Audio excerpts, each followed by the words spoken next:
విజయనగర వైభవం. సంగీత, సాహిత్య, సాంస్కృతిక కళా నిలయం ఈ విజయనగరం.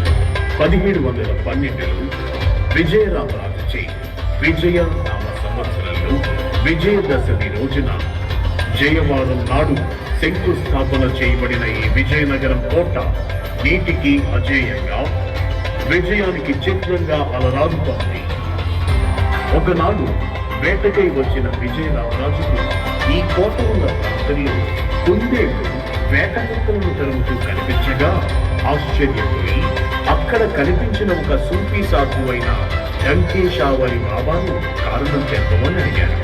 అది ఈ నేల మహత్యమని, ఇక్కడ కోట కడితే అది శక్తి దుర్భేద్యమై విజయానికి చిహ్నమై నిలుస్తుందని చెప్పారు.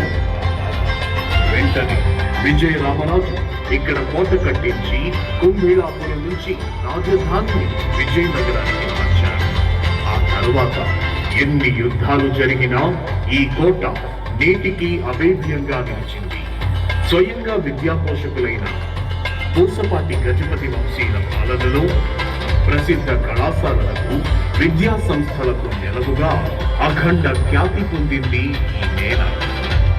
అభినవ ఆంధ్ర భోజునిగా పేరు పొందిన ఆనంద గజపతి మహారాజు ఇక్కడి విద్యా సంస్థలకు నాంది పలికి లలిత కళలను ప్రోత్సహించారు.